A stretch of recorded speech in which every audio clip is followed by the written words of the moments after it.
Et nous retrouvons Frédéric Cuvillier sur Sud Radio, le maire de Boulogne-sur-Mer. Bonjour à vous. Bonjour. Soyez le bienvenu sur Sud Radio. Merci. Est-ce que la Liane est toujours en crue ? Là, nous sommes actuellement dans des situations contrastées selon les villes et les villages du bassin de la Liane, puisque sur certaines zones, nous avons une décrue, sur d'autres une stagnation. Le mouvement général est la décrue, elle est légère, avec un pic hier soir et cette nuit de troisième crue historique, la plus forte d'ailleurs, avec des dégâts considérables, des personnes qui ont été élitroyées dans les villages, des zones industrielles submergées. Nous sommes dans une période là, d'accalmie, avec le constat des dégâts lorsqu'ils sont possibles d'être énumérés, mais nous attendons avec vraiment beaucoup d'inquiétude la suite de la semaine prochaine, puisque une pluviosité est annoncée, comme le disait votre météorologue. Exactement, vous êtes malheureusement pas sorti de l'auberge et on s'en inquiète évidemment pour vous et pour les habitants des communes voisines durement touchées. Pour l'instant, est-ce qu'on a une idée du nombre de personnes qui ont dû être relogées ? J'étais à l'instant avec les maires des principales communes touchées. Nous sommes avec pratiquement 200 ménages qui devront être relogés dans ils le sont déjà, mais par une solidarité familiale ou par des solidarités ponctuelles, mais durablement, ce sont plusieurs centaines de logements qui seront hors d'usage. Mais il est encore beaucoup trop tôt pour pouvoir avoir un chiffrage précis. Oui, d'autant plus que l'eau ne s'est pas encore retirée partout, vous le disiez vous-même. Elle touche en plus un autre aspect, alors c'est moins sentimental, mais c'est l'activité économique de la région, dans la mesure où il y a des zones industrielles qui sont complètement inondées. Oui, nous avons des entreprises, de grandes entreprises qui aujourd'hui sont sous l'eau, avec des conséquences économiques et en termes d'emploi qui sont considérables. Des millions d'euros de machines industrielles qui sont aujourd'hui hors d'état d'usage. Et donc c'est là aussi un aspect extrêmement préoccupant, parce qu'il faut essayer de reloger des entreprises, parfois avec des nécessités de trouver des locaux de plusieurs milliers de mètres carrés. Donc c'est très très très complexe aussi.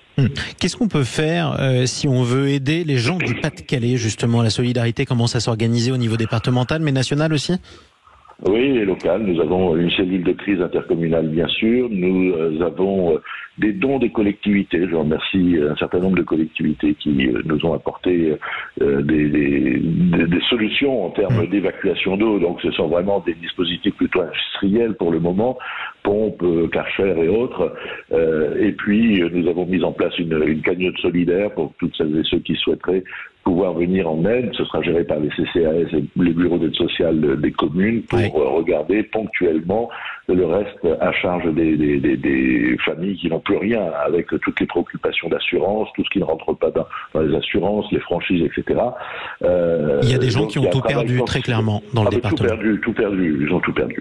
Ils n'ont plus rien, ils n'ont plus de meubles, ils n'ont plus de souvenirs, ils n'ont plus de papier. Il y a ce qui est estimable, difficilement, et il y a l'inestimable et ce qui est à caractère sentimental. Donc il y a aussi cet aspect qu'il faudra prendre en compte avec un accompagnement psychologique après d'un certain nombre de familles, de personnes, d'enfants aussi, qui sont extrêmement marqués par cette séquence.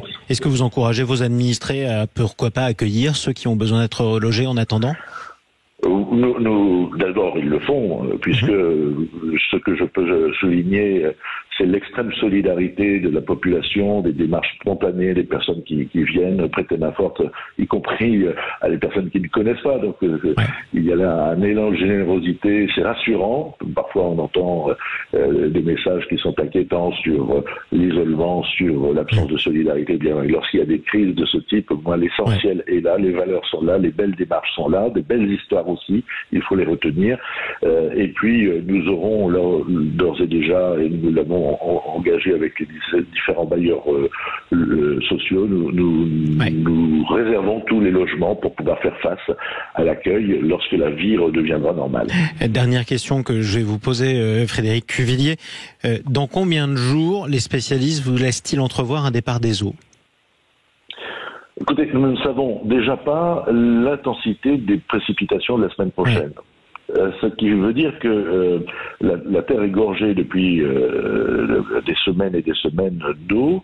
Les effets cuvettes font que, quand bien même la Liane pourrait se déverser dans la mer, dans la Manche, l'effet cuvette agit comme des bassins de rétention, si vous voulez, alors que ce sont des sites habités. Donc il faut d'abord que l'on puisse évacuer cette eau. Elle part vraiment à petit rythme et nous sommes totalement suspendus aux hauteurs de précipitation la semaine prochaine. Eh bien, on vous souhaite à tous bon courage. En tout cas, on l'aura entendu, c'est pas une légende.